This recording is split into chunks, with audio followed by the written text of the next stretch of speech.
আপনার কুণ্ডলিতে স্পষ্ট দেখা যাচ্ছে যে আপনার ভেতরে একটা প্রবল ইচ্ছা আছে যে মানুষ আপনাকে ভালোবাসুক, রেসপেক্ট করুক এবং অ্যাপ্রিসিয়েট করুক। আবার একই সাথে আপনি নিজেকে নিয়ে খুব ক্রিটিসাইজও করেন। আপনার ভেতরে অনেক ক্ষমতা আছে যেগুলো আপনি এখনো ঠিকঠাক কাজে লাগাতে পারেননি বা সম্ভব হয়ে ওঠেনি।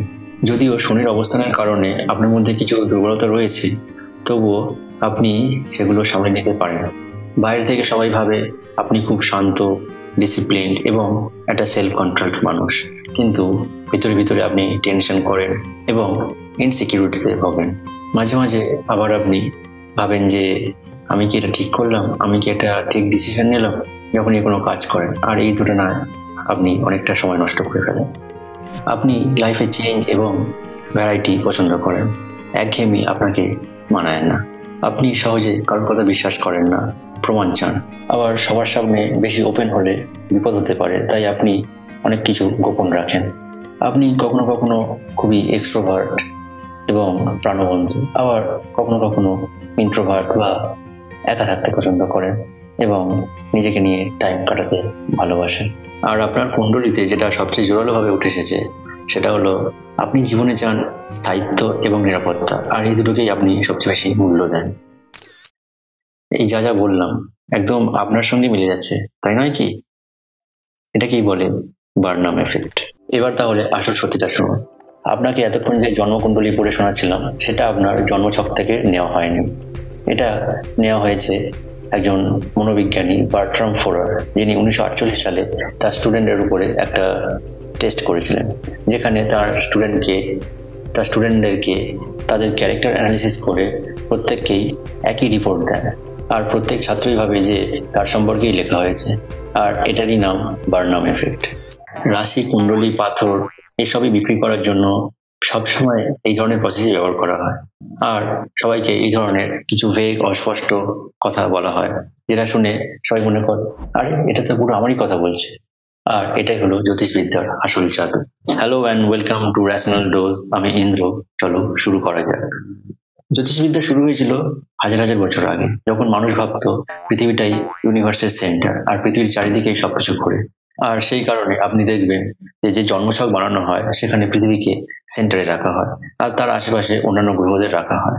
আর এখানে রবি অর্থাৎ সূর্যকে আর চাঁদকেও গ্রহ হিসেবে ধরা হয়েছে। শুধু তাই নয়, রাহু এবং কেতুও আছে, যেগুলো আসলে কোনো গ্রহই নয় বা বাস্তবে যার কোনো অস্তিত্বই নেই, সেগুলোকেও গ্রহ হিসেবে ধরা হয়েছে। আর তার প্রভাবে আপনার ভাগ্য নির্ধারণ হতে পারে, সেটাও বলা হয়। কিন্তু এরপরে আরো অনেক গ্রহ এবং তাদের উপগ্রহ আবিষ্কার হয়েছে।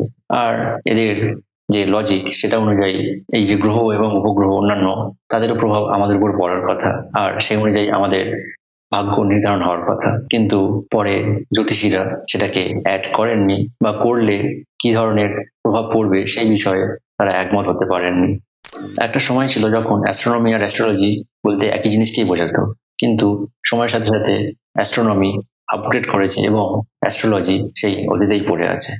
আর এখন শুধুমাত্র টিভি বা নিউজ পেপারই নয়, ফোনেও অনেক রকম অ্যাপ বেরিয়ে গিয়েছে, যেখানে অ্যাস্ট্রোলজাররা আপনাকে অনলাইনে ভাগ্য বলে দেন। সে আপনার পড়াশোনা হোক, ব্যবসা হোক বা বিয়ে হোক, সবকিছুরই সলিউশন তাদের কাছে আছে। আর এর সাথে আছে তাদের রত্ন পাথরের ব্যবসা। গোমেদ, নীলা, পান্না, চুনি, হিরে, আরো কত কি। গ্রহ নক্ষত্র কোটি কোটি কিলোমিটার দূরে আছে, আর একটা পাথর গলায় পড়তেই সব ঠিক হয়ে যায়। যেন এই পাথরের মধ্যে থেকে একটা রহস্যময় শক্তি বেরিয়ে এসে আপনার বিয়ে, কেরিয়ার সবকিছু ঠিক করে দেবে। আর এই গ্রহরত্ন কিভাবে কাজ করে, এর জন্য জ্যোতিষীরা নানা রকম সাফাই সবসময় দিয়ে আসছে। তাদের একটা কমন স্টেটমেন্ট হলো যে তারা বলে সূর্য এবং চাঁদের কারণে পৃথিবীতে জোয়ার ভাটা হয়। তাহলে মানুষের উপর প্রভাব ফেলতে পারে নাকি তারা? অত দূর থেকে যদি পৃথিবীতে জলের উপরে প্রভাব ফেলতে পারে, তাহলে নিশ্চয়ই আমাদের উপরে প্রভাব ফেলবে। কিন্তু তারা হয়তো ভুলে গেছেন বা জানেন না যে গ্র্যাভিটি কিভাবে কাজ করে। যখন দুটি বস্তুর ভর বেশি হবে এবং তাদের মধ্যে দূরত্ব কম হবে, তখনই গ্র্যাভিটি পাওয়ারফুল হবে।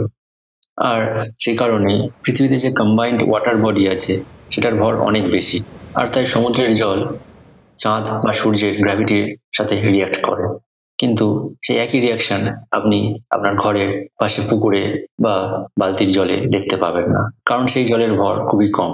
তাই গ্র্যাভিটির প্রভাব পড়লেও সেটা এতটাই সূক্ষ্ম যে তার কোনো এফেক্টও পড়ে না। আর একই রকম ভাবে আমাদের বডি মাস এতটাই কম যে সূর্য বা চাঁদের গ্র্যাভিটি আমাদের উপরে প্রভাব ফেলতে পারে না। আচ্ছা বলুন তো, আমাদের উপরে সবচেয়ে বেশি প্রভাব বিস্তার করে কোন গ্রহ? সেটা হলো পৃথিবী। আর সবচেয়ে মজার ব্যাপার হলো অ্যাস্ট্রোলজিতে পৃথিবীর জন্য কোনো স্টোন নেই।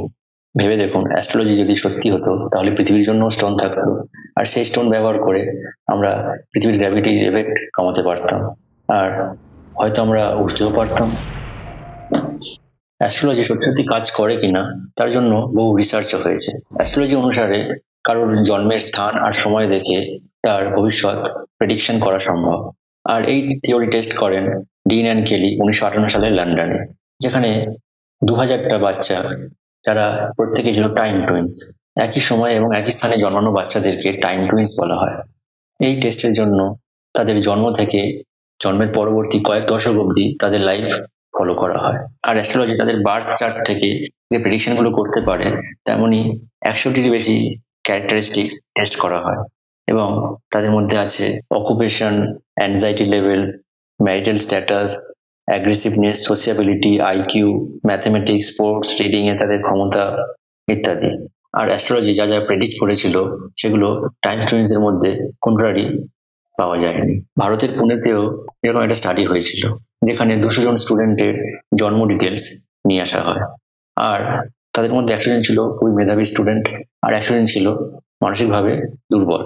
আর এই 200টা চার্ট র্যান্ডামলি মিক্স করা হয় আর 51 জন জ্যোতিষীদের কাছে পাঠিয়ে দেওয়া হয়। তাদের মধ্যে 27 জন রেসপন্স করেছিলেন। তাদের যেটা করতে বলা হয়েছিল যে এই চার্টগুলো দেখে কোন চার্টটা মেন্টালি উইক স্টুডেন্টদের আর কোন চার্টগুলো ব্রাইট স্টুডেন্টদের, সেটা আলাদা করতে বলা হয়েছিল। আর এই জ্যোতিষীদের অ্যাসেসমেন্ট থেকে দেখা গিয়েছে যে যদি কয়েন টস করে ডিসাইড করা হতো কোন চার্টটা কোন গ্রুপ অফ স্টুডেন্টের, তাহলে সাকসেস রেট জ্যোতিষীদের থেকে বেশি ভালো হতো। শুধুমাত্র সায়েন্টিফিক টেস্টই নয়, এমন অনেক সায়েন্টিস্ট আছেন যারা প্রাইজ মানি অফার করেছেন অ্যাস্ট্রোলজারদের, কিন্তু আজ পর্যন্ত কেউই জেতেনি। যেমন জেমস র্যান্ডি 1964 থেকে 2015 সাল অবধি একটা চ্যালেঞ্জ রেখেছিলেন, যাতে প্রাইজ মানি ছিল $1 মিলিয়ন, আর কেউই সেই টেস্টে পাস করতে পারেনি, কেউই জেতেনি। ভারতের একজন ন্যাশনালিস্ট প্রফেসর এস নাটরাজ 1 কোটি টাকার প্রাইজ মানি অফার করেছেন যদি কেউ তার চ্যালেঞ্জ পাস করতে পারে, কিন্তু কেউ তার চ্যালেঞ্জের ইনভাইট অ্যাকসেপ্ট করেননি। 2017 সালে মহারাষ্ট্রের অন্ধশ্রদ্ধা নির্মূলন সমিতি 21 লাখ টাকার চ্যালেঞ্জ দেয়। গ্রহ যেটা বলে সেটা জ্যোতিষে প্রমাণ করে দেখাতে হবে। এখন অবধি সেটাতেও কেউ জেতেনি। এছাড়াও অ্যাস্ট্রোলজিতে অনেক ইললজিক্যাল বা আনসাইন্টিফিক অনেক কিছুই আছে, যেমন অ্যাস্ট্রোলজাররা আকাশে যে রাশির কথা বলেন সেগুলো 2000 বছর আগেকার তালিকা, আর পৃথিবীর ঘূর্ণনের জন্য এই রাশির অবস্থান চেঞ্জ হচ্ছে, কিন্তু তারা 2000 বছর আগের তালিকা দেখে এখনো চালিয়ে যাচ্ছে। কিন্তু মানুষ কেন এখনো এগুলো বিশ্বাস করে? এর পিছনে অনেকগুলো কারণ আছে। জ্যোতিষীরা সবসময় একটা ভেগ বা অস্পষ্ট আর জেনারিক কিছু স্টেটমেন্ট দেয়, যেমন আপনি মাঝে মধ্যে ইমোশনাল কিন্তু ভেতরে খুবই শক্ত, কে বলবে এটা মেলে না। এছাড়া কনফার্মেশন বায়াস কাজ করে, যেখানে মানুষ যে প্রেডিকশন গুলো মেলে সেগুলোকে মনে রাখে, আর যেগুলো মেলে না সেগুলোকে ইগনোর করে দেয়। আর এগুলো বিশ্বাস করে মানুষ তার নিজের লাইফের সমস্ত কিছু গ্রহের উপরে চাপিয়ে দেয়, সে ভালো হোক বা খারাপ। ভালো হলে সেটা গ্রহ করেছে, আর খারাপ হলে সেটা তার দোষ নয়, সেটা গ্রহের দোষ। তাই পুরো ব্লেমটা গ্রহের উপরেই চলে যায়। এই এপিসোডে যদি শনি লেগে থাকে তাহলে কমেন্টে গালাগালি করবেন না, পিয়ার রিভিউড ইনসাল্ট দেবেন। তুমি যদি এই ভিডিওটি শেয়ার করো তাহলে আগামীকাল ভাগ্য খুবই উজ্জ্বল হবে, আর শেয়ার না করলে ভাগ্য একই থাকবে, শুধু আমার চ্যানেলে গ্রোথটা কমে যাবে।